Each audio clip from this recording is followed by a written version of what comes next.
If you like horror, hit that notification bell, smash that like button, and push that subscribe button now.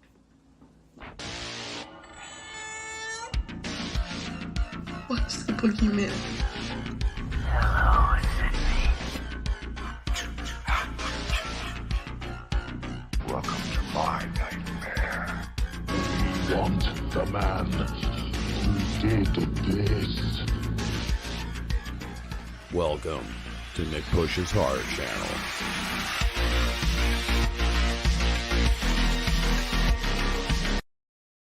Hey, what's going on, everybody? Happy Wednesday, right? It's Wednesday. Happy Wednesday.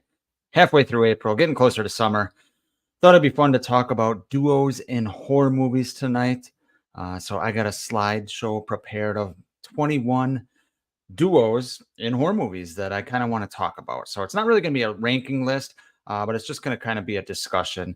I thought of just, like 21 different kind of twosomes that I like in horror movies or that I think of in horror movies. And I encourage you in the chat to list your favorite duos in horror movies as we go through this, and kind of just let me know what you think of the list that I put up. So yeah, in a moment, we're going to get to it. I'm going to pull up the slideshow here.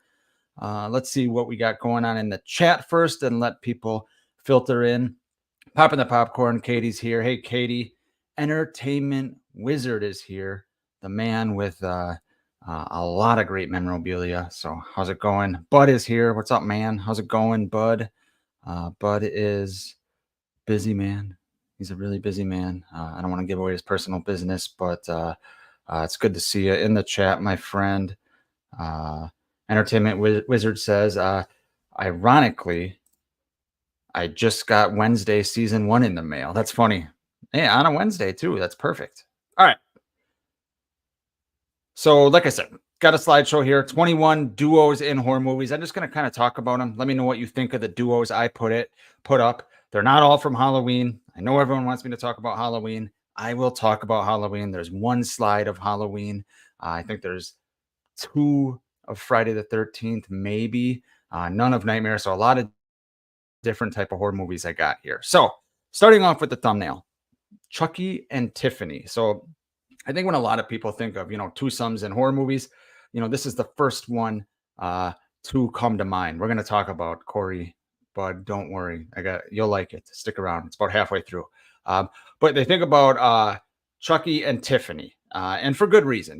They're, they've become kind of synonymous with each other.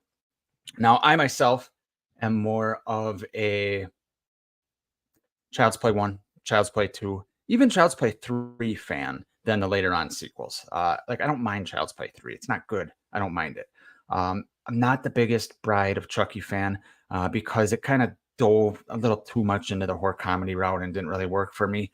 However, bringing in Jennifer Tilly and bringing in Tiffany as kind of a sidekick or companion for Chucky was clearly fucking brilliant by the movie makers and the marketing. Like I said, I'm not a huge fan of, the movies that involve Tiffany, not even because of Tiffany. I think she's a cool character.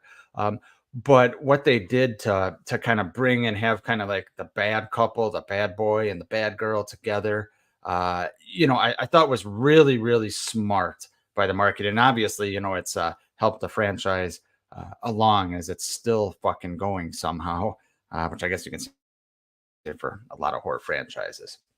Ronnie's in the house. I assume you're talking about the Child's Play franchise. Bud's right. This is a no-brainer. Entertainment Wizard says, great duo. And Allie, ever loyal Allie in the house. Hey, y'all, what's poppin'?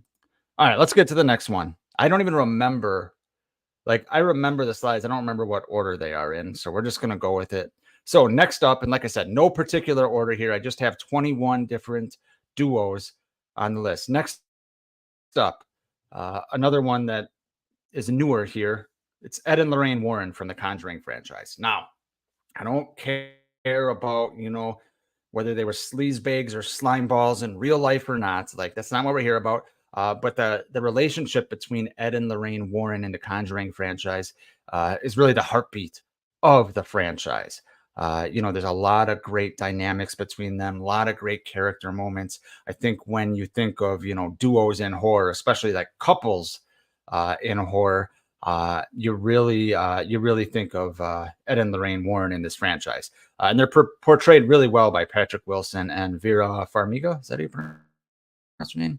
They're portrayed really well. Not a huge fan of the third Conjuring movie, but I think they're great in it, and it's the least of its problems. The biggest problem is James Wan doesn't direct it.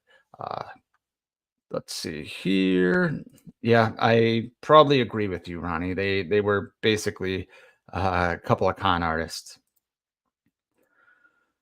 Bud says this is one I may have never considered. Yeah, I think it kind of depends on if you're a huge fan of the franchise, or if you started watching horror later in life. James is in the house. How you doing, James? All right, let's get to the next one. The O'Grady twins from The Shining. Another one that, like I said, these are all just ones that popped in my mind, and I had to think about throughout the last couple days here. But these ones, they're twins. They're not going to be the last set of twins on this list, but maybe the most famous twins in horror. It's just creepy. I love the scene where Danny is riding his tricycle, and Kubrick, genius, obviously filmmaker. Kubrick's following him, and you hear the sound of the tricycle wheels, hitting carpet, and then hitting not pavement, but hitting the other floor, right? And then he's turning corners, and the camera's just kind of following him, and then boom, see the O'Grady twins sitting there. Come and play with us, Danny. Oh, they're so creepy, so creepy. Garrett Peck, hey Garrett, says just take the Warrens as fictional couple, and they're fine. The real ones said the Amity horror was real, and the Lutz admitted later it was a hoax. Yeah. They really took advantage of some people, and some people that wanted to be Fox Mulder and wanted to believe. They definitely took advantage of people. James, that's right. I remember you showing me a picture of you meeting them at Monster Mania. That's cool, man.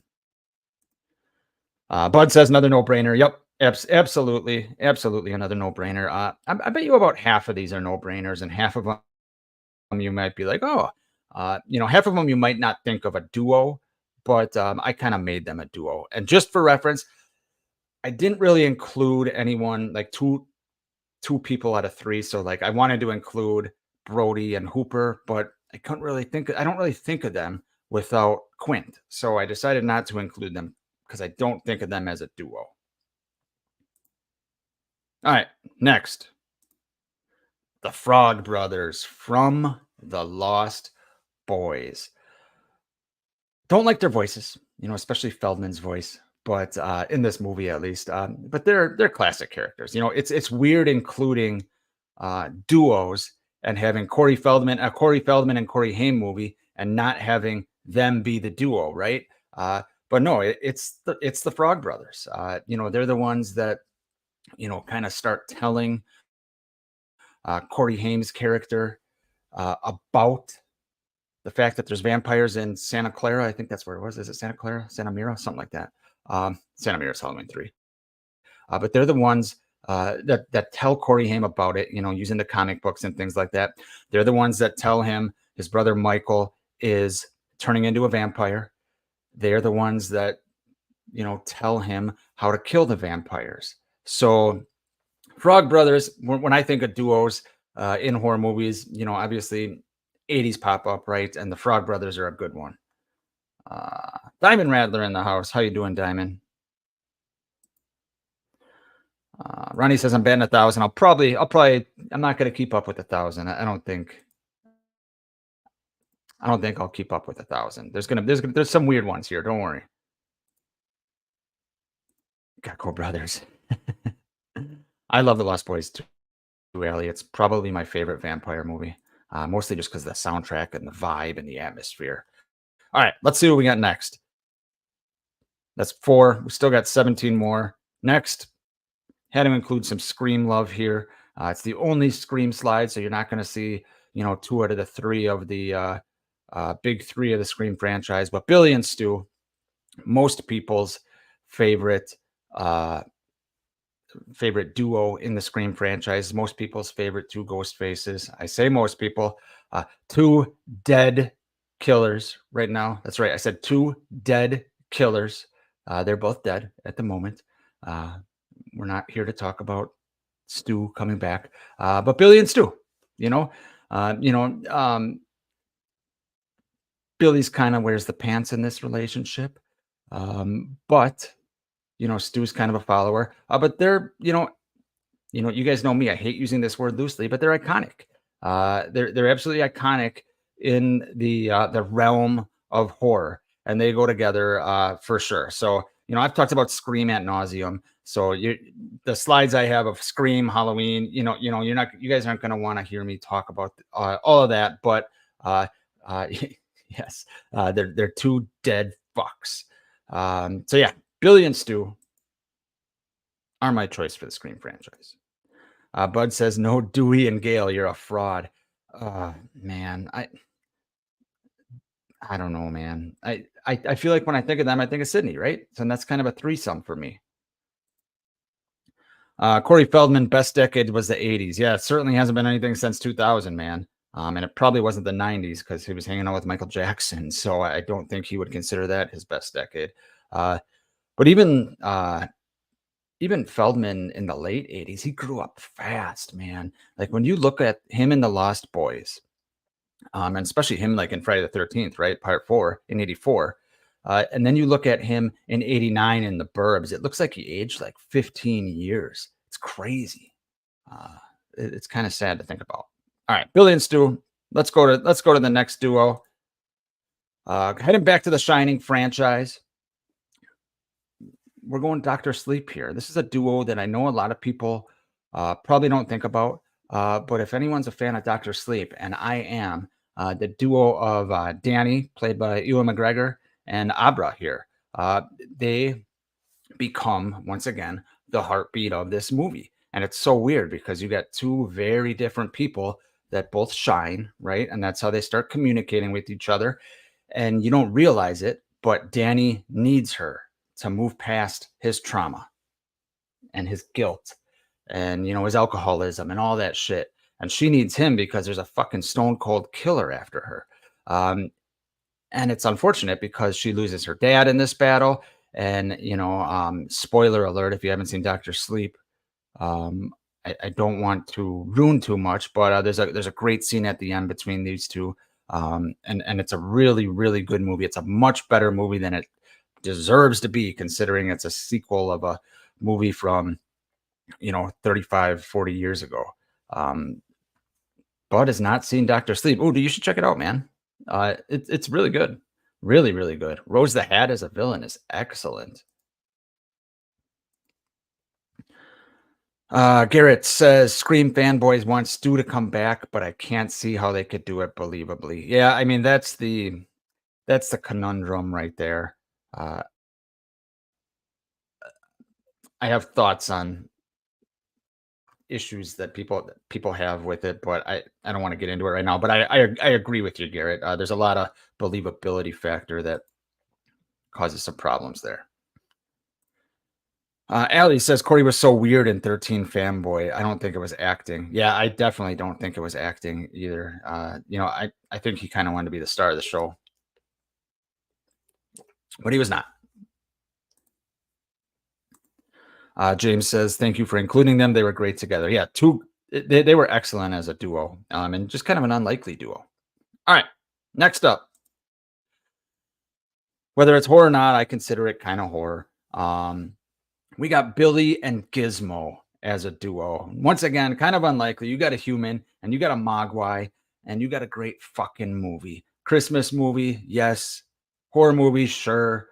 I'm considering it horror. I love Gremlins, especially the original. I don't mind the sequel, but it gets a little too self-aware and too goofy for me. But Billy and Gizmo are are definitely a duo that I've always loved. And at the end of the movie, when the old Chinaman is taking him away. Chinaman, is that offensive? Who cares? But when he's being taken away, and um, he's got like the thing covering his cage, and Gizmo starts saying something, and the Chinese guy is like, hold on, he wants to say something to you, and he lifts it up and just goes, bye, Billy. Like, it's just like, oh man, it's so good. So good. A lot of heart in this movie. James actually likes Gremlins 2 better than the original. Yeah, I think it's all a matter of taste, right? I mean, Gremlins 2 is definitely different. And like I said, self-aware and all kinds of stuff. It's got Hulk Hogan in it. It's got Looney Tunes shit. And it's just batshit crazy, but it's fun. It's very fun. You heard they're remaking this. I heard it was a sequel. I heard they're getting is it Zach Galligan, something like that. I heard they're getting him back, and they're gonna do a sequel, and they're gonna try and do it practically. But maybe I'm wrong on that. I hope they're not remaking it. Entertainment Wizard, Mr. Convention, he knows everything. Says he met Corey. He was nice, but guy was an hour late and wasted an extra 20 minutes and upped his prices. Not the best first impression. Yeah. Remember when he was doing remember when he was gonna like break the lid off of what happened to Corey Haim and all that, and like everyone showed up and like the technology stopped working? Really fucking weird. Really weird. Agree, Garrett. Agreed. It's a horror movie. It's other things too, but horror is a part of it. Yeah, I absolutely agree.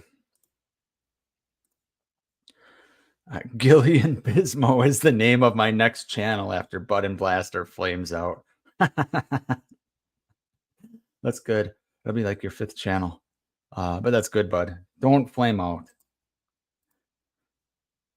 Let's see. All right, next duo. We're going John Carpenter's route here, but we're going not Halloween. There's more Carpenter, don't worry. But we're going Arnie Cunningham and Christine. One of my favorite Carpenter movies. It's in the top 5 for sure. But this is a dangerous duo here. You would not have expected it, seeing Arnie at the beginning of this movie.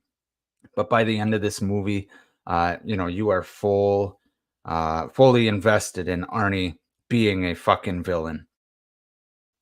And it's all because of his partner in crime here, Christine the Car, which is just, masterfully directed by John Carpenter. Great score. Stephen King wrote it. And Stephen King's vision was that there was a ghost in the back seat, that Christine was like a ghost in the back seat. But Carpenter decided to make it just, the car. And I'm glad he did because it's great. And you really just see Arnie's transformation and his kind of descent into madness here. And I just think they're a great duo. Yes, Bud, masterfully. I know you're kind of anti-Carpenter lately, but yes, masterfully directed. I love Christine. I think it's a really, really good movie. Garrett says Arnie and Christine is an inventive choice. Yeah, there's going to be a few oddballs here, which you guys, may not agree with as a duo, but I found a way to make it work. And I wanted a mix of movies. Like I said, I didn't just want Halloween. I didn't just want Friday. Didn't just want Nightmare. Because I've talked about that shit all the time. So I wanted a little mix of movies. All right. Alexandra Paul was jealous of the car. Yes, she was. Yes, she was. How you doing, Scott? Thanks, Ronnie. All right, next. We're not even halfway through here, guys. Got about 13 more. Next, we have Jake Blaster and Corey Cunningham. A huge duo. They both love each other. They're just a match made in heaven. I'm kidding, guys. I'm kidding. If you guys don't know who Jake Blaster is, he's got a channel with Bud, friend of the channel here. Just have to give him a hard time because he cannot let Halloween Ends go. But when I think of duos and I think of Corey Cunningham, I think of Jake Blaster because they just go together. All right, next. One of the best duos in horror, Val and Earl from Tremors. Man, man, so I won't be able to do them justice. I know I know Blake, especially Blake and Ronnie. I know they love this movie, and I love it too. But this is just, I'm using it. I don't care. I'm using the word iconic. It's an iconic duo in film. Came out in 1990. Kevin Bacon was, I don't know if he was embarrassed of this movie or what. He didn't really talk about it for a while, and then he started doing recently he did like a TV series for it that didn't even air. So he finally came around. But yeah, Val and Earl are great throughout the movie.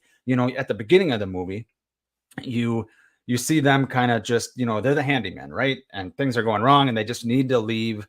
The hell's the name of the city? Perfection, I think. But they need to leave Perfection, Nevada, and they're just trying. They always say they're going to, and they never do. And finally, they're going to leave. But fate and the graboids do not let them leave because shit goes down. And they're great to watch. They're very different, but they're also very the same. And I just, their relationship is just kind of what drives this movie. In addition to the great practical effects and, all the other crazy shit that's going on, it's Val and Earl. They are just so damn likable, and they are fun to watch. And in addition to, Kevin Bacon, you got, what's the actor's name? Willard, something, Fred. He just died. What the hell is his name? Anyway, they're both great. They're both fantastic in this movie. Someone help me in the chat with the other actor's name. Actually, I can look it up here. What the hell's his name? Spacing on it. Fred Ward. Thank you, Fred Ward. Yeah, Fred Ward's great. He's great in everything. He plays a good douchebag, but he's not a douchebag here. They're just everymen that are just handymen. And thank you guys in the chat. Appreciate it. I was spacing out there. But they're just great characters and a great movie. Probably it might be my favorite creature feature of all time. Actually, it's up there if you don't count Jaws, because that's in a category all by itself. But Val and Earl are great. All right, next we have Annie Wilkes and James Caan. I'm just going to call him James Caan because he's James Caan. R.I.P. Like I said, this isn't really a duo that teams up, but they're working together kind of to try to get James Caan healthy so he can finish his book and give a better ending to his book's misery. And obviously this one turns a little sour after a while, because we start to realize that Annie Wilkes is fucking out of her goddamn mind. And my God, is Kathy Bates a good actress? I love Kathy Bates. She is fantastic. She's also good. You guys ever see the movie, Another King movie, Dolores Claiborne? It's not really horror, but it's really good. And Kathy Bates is fantastic in it. But getting back to Misery, once again, another movie that came out in 1990. But it's just a terrifying movie, because once you start realizing what's happening, the same time that James Caan starts realizing what's happening, you realize he is in quite the pickle. And he has to kind of try to manipulate Annie to get out of there. And things obviously turn very, very sour. So yeah, Annie Wilkes and James Caan, because I don't even need to say his character's name. All right, let's get back to the chat here. Ronnie talking about Val and Earl, the best.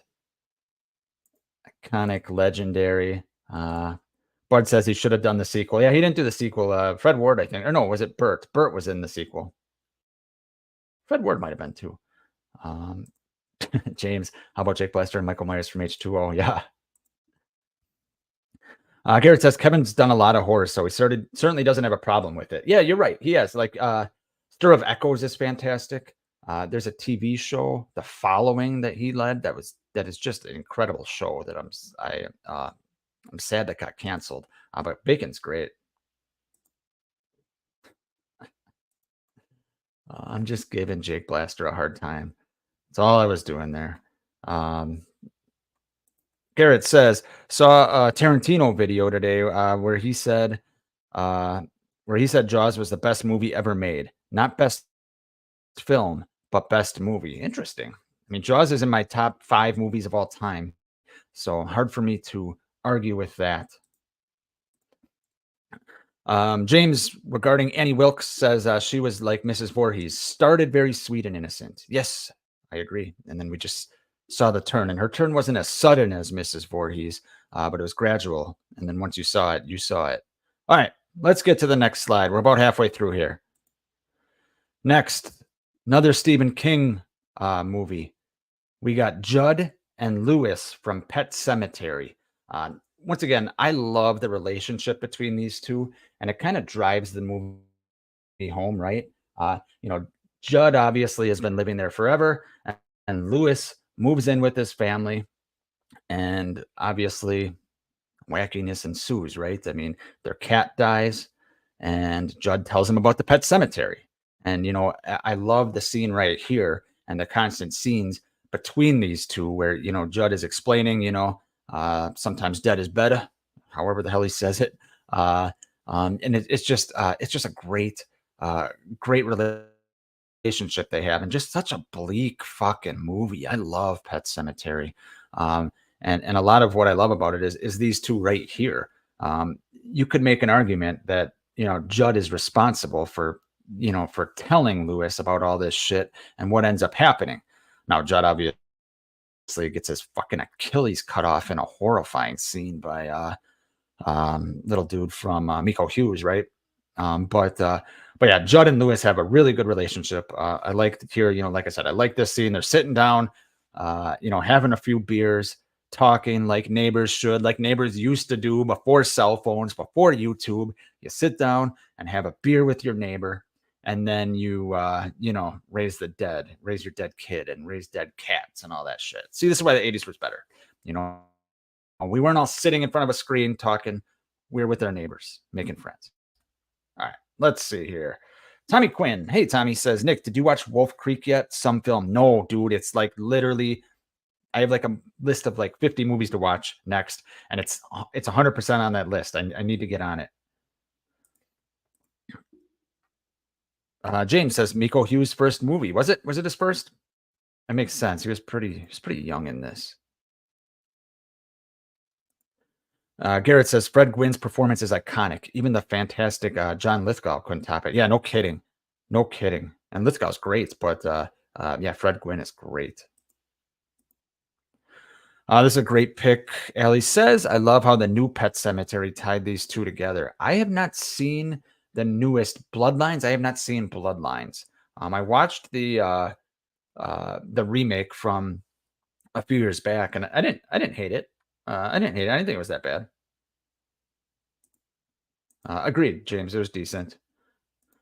Ronnie, absolutely correct. It's the voice on Gwyn. Yeah, it's very distinct and very just like, it's even more monotone than mine. It's just the way he says shit is great. He's hanging out with a Ute. Hey, Adam. Adam says Chop Top and Leatherface. Yeah, they're not on the slideshow, but that is definitely a good one. Chop Top's Bill Moseley, right? Ellie says Bloodlines was good. I should watch it. All right, I'll have to check it out. I actually think I just saw it that it's on one of the streaming services I have. All right, next one. Let's see what we got next here. Had to include some Halloween, right? It's the only Halloween slide. I was trying to think of duos in the franchise, and at first I was like, all right, do I go Loomis and Laurie? They barely share the screen together, right? So I was thinking Loomis and Meeker. Well, yeah, but they kind of do, but kind of don't. I like better the relationship. Definitely not Brackett and Loomis. But I like the relationship in Halloween 2 with Hunt and Loomis. I think it's my favorite kind of Loomis relationship with a cop, even better than Meeker. And it's just because Bud says this is thin. It is and it isn't, right? Like Brackett's daughter dies, and then Hunt takes over, obviously, as we know. And then Hunt's like, it was him. I saw him. It was him. And and Loomis is like, I got to be sure. And then Hunt starts listening to him, and everybody back out and things like that. And mainly I like at the end, we'll find him. Don't worry. Where are you gonna look? I don't know. Neither do I. They're working together for part of this movie, and I just like the relationship. I had to include some Halloween. And there's really nothing with Michael besides the joke of Corey, right? Or Michael and the Man in Black, or Michael boning his niece or some shit like that. So I went Hunt and Loomis just because I like the duo. I like the duo. Paramount Ellie says it's Bloodlines is on. Thank you. Yeah, it's not a bad one, bud. But it says Loomis and Tommy in H6, more of a duo. Yeah. I wish they would have got more scenes together too. I guess Loomis is kind of a lone wolf. But yeah, Hunt and Loomis. Let's move on. All right, next we're going from that, a movie I've seen a million times, to a movie I just recently, as I said in prior streams this past month, a movie I recently watched for the first time about a month ago, and that's An American Werewolf in London. We got David and Jack.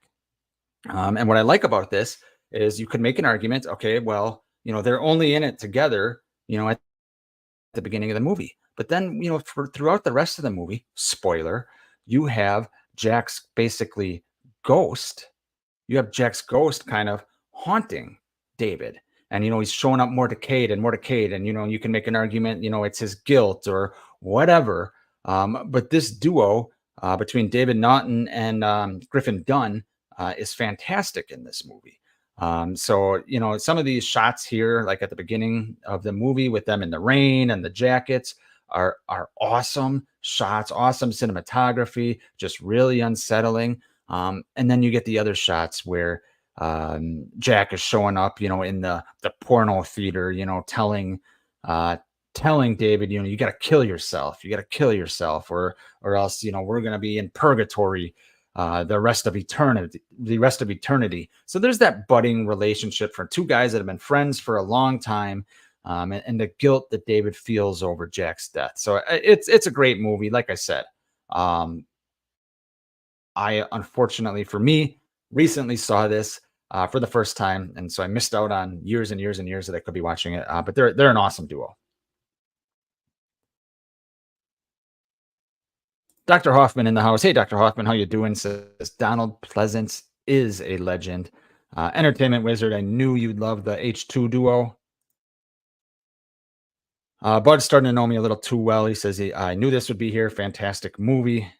Agreed. James Morant. Hunt was a badass. Wish they brought him back. Yeah, I wish too. I guess they kind of maybe did in the Halloween Kills flashback as an old man in 1978 or something like that. Who knows? Tommy Quinn says, I think James Wan would do a good Halloween. Yeah, Wan's fantastic in everything. Wan's probably the best nowadays at kind of creating tension and dread. Garrett says, yes, David and Jack is a great choice. Superb chemistry together. I agree. But it says all Hunt did was send everyone back out and check his watch. He also gave Loomis the lighter, man. Remember? He gave him the lighter. He's integral to Loomis killing a million babies in that hospital. Dr. Hoffman says, this movie was awesome. The transformations without CGI were epic. Yeah, pretty fucking incredible what they were able to accomplish with just practical effects. All right, next up. Got maybe 7 left after this, I think. Next up, I'm going for not really. This is kind of a deep pull as far as duos, right? It's a movie that I've always enjoyed, even though I 100% admit this is not a great movie. Children of the Corn is not a great movie. I like it. I always have. I've always thought the concept is creepy. I know the sequels get terrible and terrible and terrible, but I've always liked this movie. Maybe it's the the atmosphere of just the cornfields or what. But Malachi and Isaac, it just kind of popped in my mind when I'm thinking of duos. What are some villains together duos? And Malachi and Isaac popped in my mind because, like I said, I enjoy Children of the Corn, even though it's not a good movie. Malachi is kind of like the lieutenant, and where he kind of does all of Isaac's bidding until you get the trope where the lieutenant takes out the general, etc., etc., etc. Isaac's a fucking piece of shit character. He doesn't do jack shit. He's evil, or the one behind the rose, or whatever the fuck it's called. He behind the rose. I can't remember what it is. But Isaac's kind of shit. And Courtney Gaines here playing Malachi does all the legwork, basically, yelling Outlander. But yeah, I like Children of the Corn. I like the vibe. It has an unsettling feeling to me. So I decided to include these two. Garrett says, I like the OG Children of the Corn. You can keep the rest of them. Yeah, the rest of them. I think I watched part of one of them and I just said, fuck this. But yeah, I like the OG too.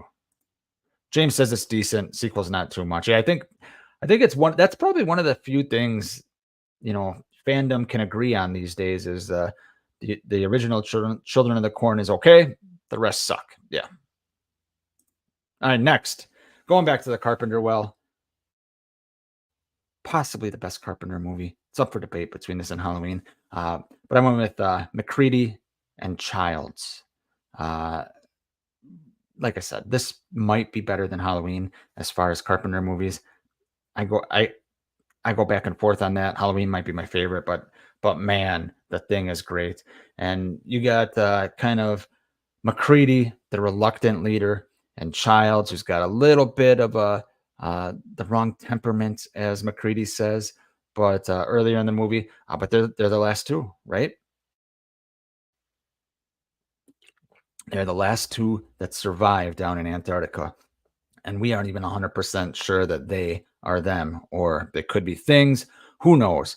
But I had to include something from the Thing because it's fucking incredible. So for me, McCready and Childs were the easy pick here because they're the last two. And, we don't know what's going to happen. So, maybe we should just sit around and see what happens. So yeah, love McCready, love Childs. Keith David's awesome. And can you say anything bad about Kurt Russell? Because I cannot. Bud says you don't have Big Joe Grizzly and that Taco Deluxe Supreme. My God, that would have been great, dude. That would have been great. That's a good one. Ellie says the remake on this one wasn't too bad, actually. I assume you're talking about Children of the Corn, right? Dr. Hoffman says, please try and see The Blood on Satan's Claw. Man, I hope you're talking about a movie and not actual blood on actual Satan's claw. But yeah, The Blood on Satan's Claw. Okay, I'm screenshotting this right now. Screenshotting it so I remember. Otherwise, I'll forget. The Blood on Satan's Claw. Got it. Garrett Peck says, compare Courtney Gaines in Children of the Corn and The Burbs. Boys Got Range. Goddamn right. He's so good in The Burbs. I love The Burbs. Probably my favorite horror comedy of all time. Absolutely. Probably my favorite comedy of all time. But yeah, he's definitely got range. Just from the sardines of The Burbs to Outlander. All right. Let's see what else we got in the chat here. Garrett says, no Blair and Fuchs. Fucking Blair, man. Fucking Blair. Should be Blair and the noose that he makes, right? James says, none of the characters trusted each other, which made the movie great. Yep, absolutely agree. It's really, really good. The paranoia in this movie is awesome. It's really awesome. Children of Cornelli. Okay, good. Josh is in the house. Hey, Josh, how you doing, man? Good to see you. It's been a while. Bud says, the Thing better than Halloween. For me, it might be. It might be. I mean, I'm always going to be a Halloween guy. That's just who I am, right? But it's kind of Halloween made me fall in love with horror. But the Thing might be better. And you asked me on a different day, it's going to be a different answer. Dr. Hoffman says, referring to the movie she was talking about earlier, says one of the best horror remakes was, oh no, this is not referring to that, but she says one of the best horror remakes was Dawn of the Dead 2004. The first 10 minutes was the scariest ever. I got to revisit that. I've seen it. It's just been so long, but that's not Zack Snyder, is it? No, that might have been too early for Zack Snyder, but it might be. Josh says, love the thing. In my opinion, John sees best. Hard to argue with that. Very hard to argue. Ooh, Adam with a very, very good one. I wish I would have thought of this because this is not on my list. Mel Gibson and Joaquin Phoenix in Signs. If you don't think that's horror, then Vanos. Yeah, I love Signs. I think it's a fantastic movie. One of Shyamalan's best. And their relationship, as I think they're brothers, right? I think they're brothers or brother-in-laws. They might be brother-in-laws. Joaquin might have been the brother of Mel Gibson's dead wife. But yeah, they have a great relationship there. And I love this speech where Mel Gibson's telling him, there's two kinds of people in this world. And it kind of goes on to, what you believe and things like that. And there are no coincidences and shit like that. Really, really good stuff there. Garrett says, but it hurts to say, but I think The Thing edges Halloween. I'm just glad we have both. I agree. Tommy Quinn says, Nick Man, no bullshit. You should have at least 100,000 subs. I would think maybe 100, right? I appreciate it, Tommy. Thank you. Really, really appreciate it. No, I probably deserve 100 though. Not 100,000. I'm lucky I have what I have. Let's see here. A rant. The Thing is John Carpenter masterpiece. Absolutely. Oh, it is Zack Snyder. All right, I was right. Everyone's happy to say I was right. All right. All right. Let's get to the next one. Got 5 left, I think. Next, we have told you the other twins weren't or the twins from The Shining were not the only set of twins here. We got the Doublemint twins from Friday the 13th Part 4. And let me just say this. These characters in Friday the 13th Part 4 suck ass. They're fucking terrible. They are absolutely fucking terrible, waste of space characters. But my God, they're the Doublemint twins, right? And when you think of Friday Part 4, you think of all kinds of things, but the Doublemint twins are on the goddamn list. They have to be. And Entertainment Wizard says he met them and they're awesome. I bet they're awesome. But as characters, what the hell are they doing? I mean, the actresses play them great, right? What the hell are they doing there? It's crazy. They meet them and they go back and party with them, and one has sex with George McFly. The other is just happy that Teddy Bear isn't kissing her and killing her. Just crazy. They both have good death scenes, though. I love the death scene of one of the twins, the one where Jason's a silhouette and stabbing her in the rain. I love that. And then the other one gets pulled through the window where Jason's teleporting before Friday the 13th Part 8. But yeah, Doublemint twins, when I think of duos in horror movies, they pop in my mind. So I had to include them, even though, like I said, they're stupid ass characters in a movie. So yeah. All right. Let's see here. Everyone's just great pick. All right, let's go to the next one. This is one that just pops in my mind when I think of duos in horror movies. Now, is the Addams Family a horror movie? Probably not, but it's got the horror themes, right? It's the fucking Addams Family. When you think of horror, I think, you're going to think of, or you think of the Addams Family, yes, it's kind of a comedy, right? But you think of horror too. And Gomez and Morticia Adams are, they're what people think of. Every goth girl wants a Gomez, right? They worship each other, and they're a great couple. The actor and actress that portray them, at least in the movies, movies from the 90s, right? They do a great job. Unfortunately, I think I can't think of the guy's name, but he's been dead for years. But I'm a big fan of especially the original Addams family with that great cast that they have and everything. I think it's a fun movie, and the second one's fun too. And I grew up on this shit, right? In the 90s, I was a kid, and we all liked the Addams Family. At least me and my friends did. So I wanted to include them just because I think of them as a duo. I think of them as a couple, and it's my list. Damn it. But yeah, let's see here. See what else is going on in the chat. Garrett says, I still say the twins and the others are a great pick or a great pair. It seems like folks can't talk. It seems folks have forgotten the other. That was right up there with Rosemary's Baby and The Exorcist in the 70s. Yeah, I have definitely forgotten about it. I'll give you that. I'm going to have to revisit it because it's been forever. No comment, James. No comment. Bud says just a couple of random British twins in the woods. Yep, just random. You got two guys that are complaining about not getting laid, dead fucks, and all that. Let's throw in a couple twins. Someone said in the writing room, and they did it. Ronnie likes the Addams Family pick. So does Josh from Real Dead. James, did you meet? Oh, you're talking about the twins. That's right. Garrett says Addams Family is at least horror adjacent. Yeah, exactly. It's horror adjacent. We'll call it that. Raul Julia. That's right. That's his name. Yeah, unfortunately, he died. And James says his last movie was Street Fighter. Yeah, pretty young too. Josh says, don't forget the MC Hammer song for that movie. Yes. MC Hammer. That's 90s, man. MC Hammer is fucking 90s for sure.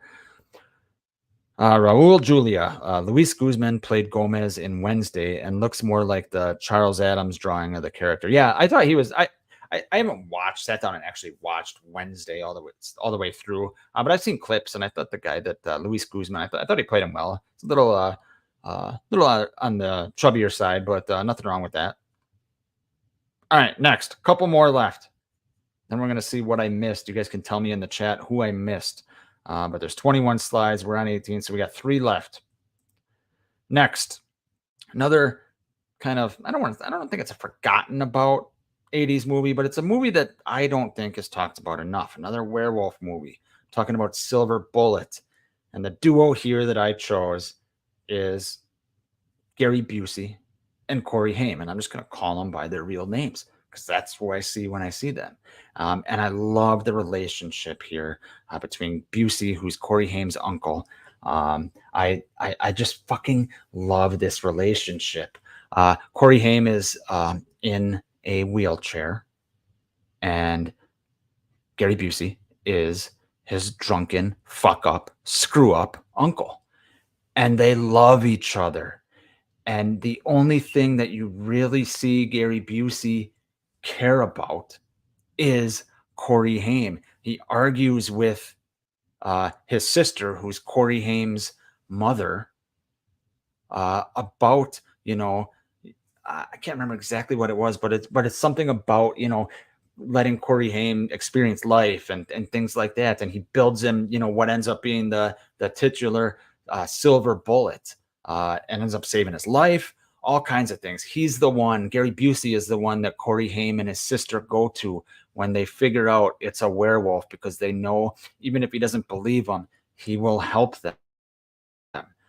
Thank you, Ronnie, Marty, and Uncle Red. But I love, I just love the dynamic here between these two characters. And it's another one that's just kind of maybe a little bit unconventional here that, not everyone will think about. But I'm a big fan of Silver Bullet, one of my favorite werewolf movies of all time. And Busey's fantastic in this. Corey Haim's fantastic in it. And, you've heard me say it with a couple other duos where that just is kind of ends up being the heartbeat of this movie. And it just gets you invested in it. And you want to see both of these people not have a falling out. You want to see both of them, survive and continue to be friends. And I just love the relationship here. So that's why I included them. Let's see if people agree with me or not. Ronnie does. He freaking loves this pick. Josh loves Silver Bullet as well.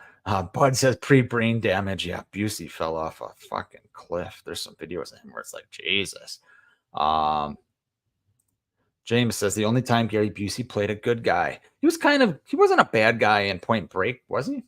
He was kind of, he was kind of a decent guy in Point Break. He gets his fucking brains blown out, but yeah, he was decent in Point Break. But other than that, there's not many. You're right. Yeah, usually plays a kind of a douchebag. And I agree, Garrett, his finest moment. And then Ronnie was helping me out with character names.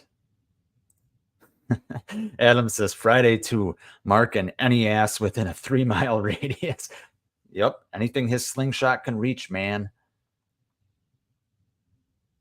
All right, let's see here. Bud says, our nurse Karen's Hooters not making this list. Stay tuned, Bud. There's 2 more.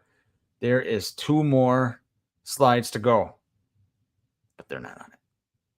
And Josh is right. Yes, Gary Busey also gives him the firework, which, you know, helps him identify who the werewolf is because of the scar on the, spoiler alert for a 40-year-old movie, for the scar on the preacher. The kid's dead meat. Allie, great movie. Love Silver Bullets. Yeah, it's good. It's really underrated. Josh says Gary might be the only actor to fight a werewolf and a predator. He may be. Yeah. I don't know if Arnold, I don't think Arnold was in any werewolf movies. But yeah, was saying it was Danny Glover. Maybe. I don't know. Yeah. Ronnie says, yeah, he was a great guy in Point Break. Yeah, he was. He's been banned from Monster Mania. Why is that not shocking, James? Why is that not shocking? Adam says, half tempted to include Big John and Little John. The Myers house was fabulous. Yeah, I enjoyed their dynamic as well. You know, I saw a lot of people mixed on Big John and Little John when Halloween Kills came out, but I enjoyed them. I thought it was a fun aspect, and it was close to going over the line with the Big John, Little John, but for me, it didn't really cross it too bad. All right, 2 left. I'll get to some of these other ones when I'm done here that you guys are putting in the chat. Yeah, put some more in the chat that I missed, guys. I got 2 left, and then we'll talk about some of the ones that you guys put in the chat.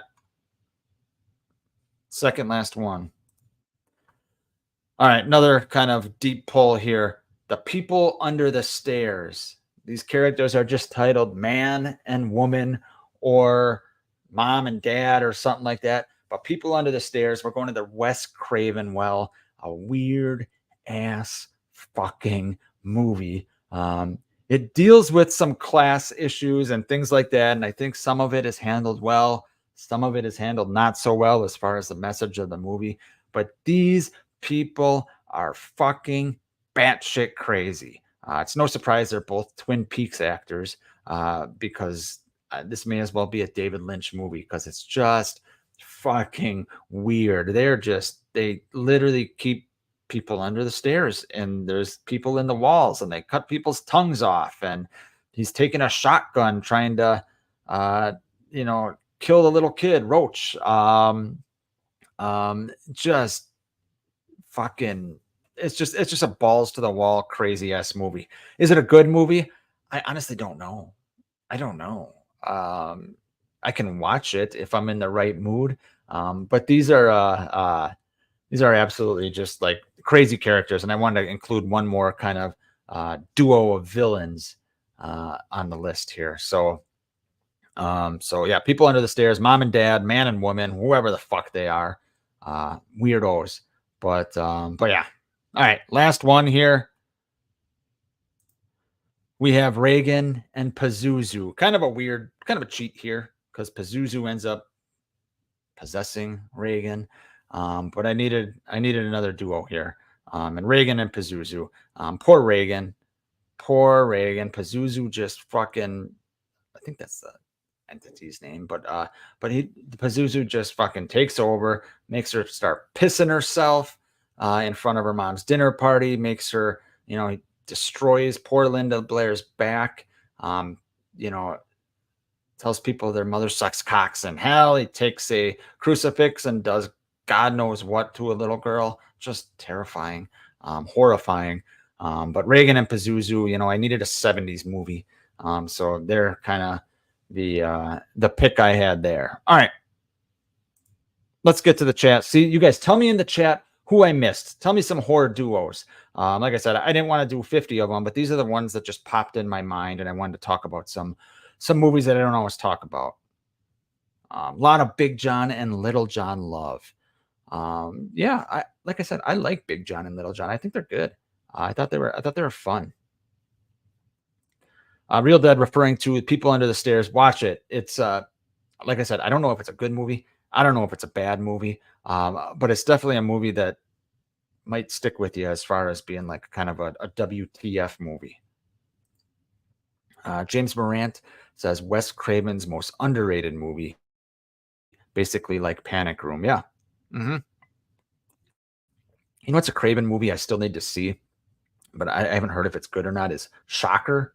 It's a poster as a guy like getting the electric chair. I haven't seen that one. So I don't know if that's underrated or not. Ellie says Roach and the kid would have been good too. Yeah. They have a good, definitely a good relationship in People Under the Stairs.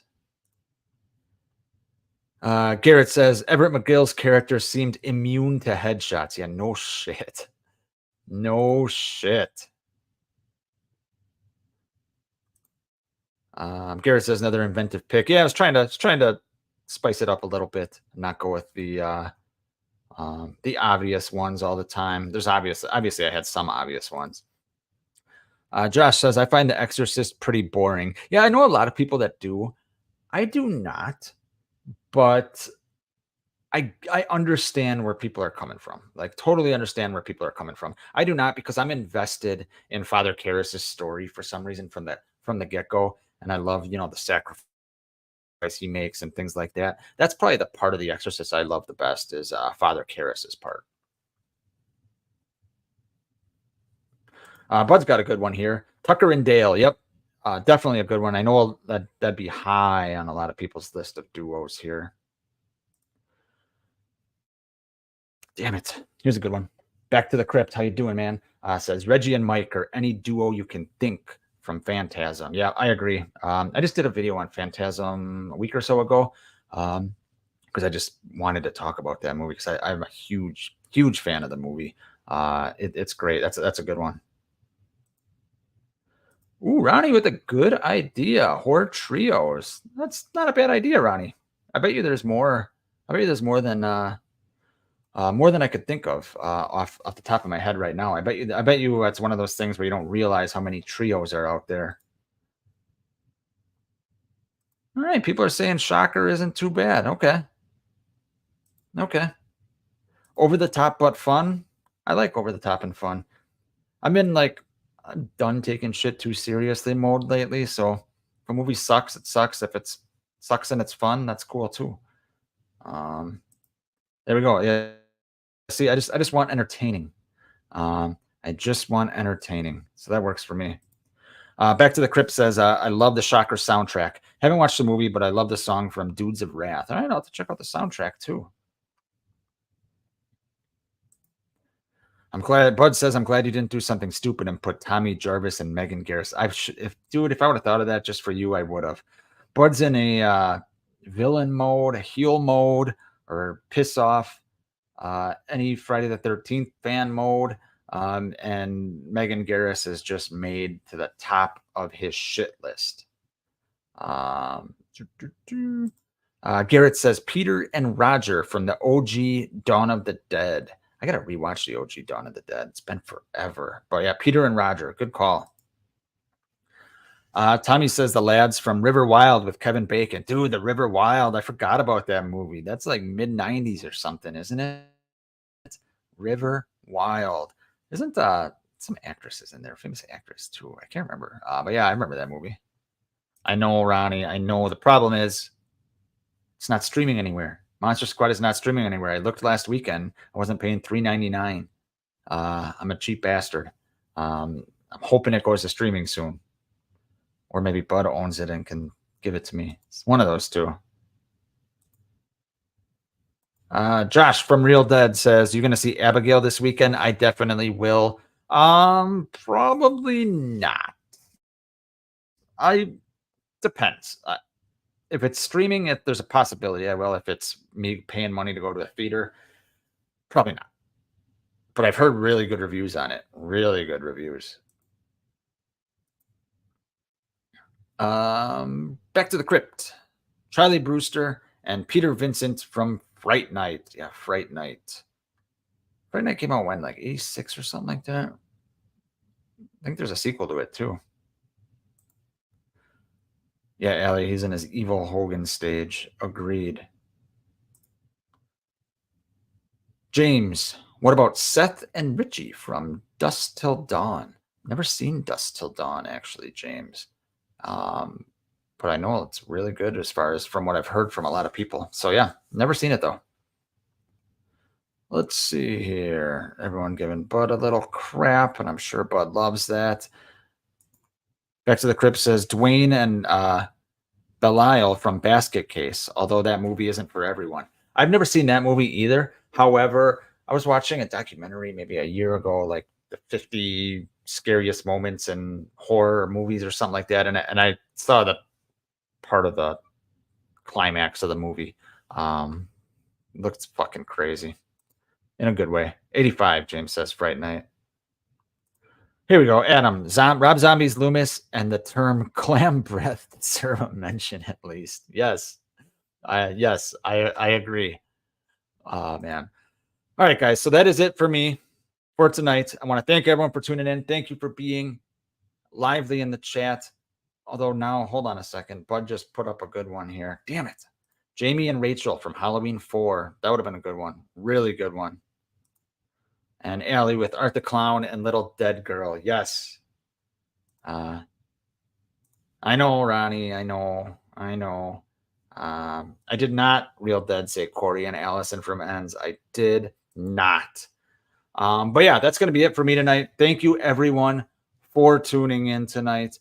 I don't know if I'll be live every week. I'm just trying to get back in the YouTube game a little bit because I took so much time off. So I hadn't been live in a while. So it's probably not going to be an every week thing, but it'll definitely be 1 or 2 times a month. And once Bud gets his some stuff figured out on his end, he'll be on here with me and I'll be on there with him. But yeah, thanks for tuning in. Maybe I will listen to Ronnie's idea and do trios. I'm going to think it through. But yeah, I'm going to keep doing live streams. Don't worry. Like I said, thanks everyone for tuning in. See you guys, if not next week, at the very least, towards the end of the month or so. Take care, everyone.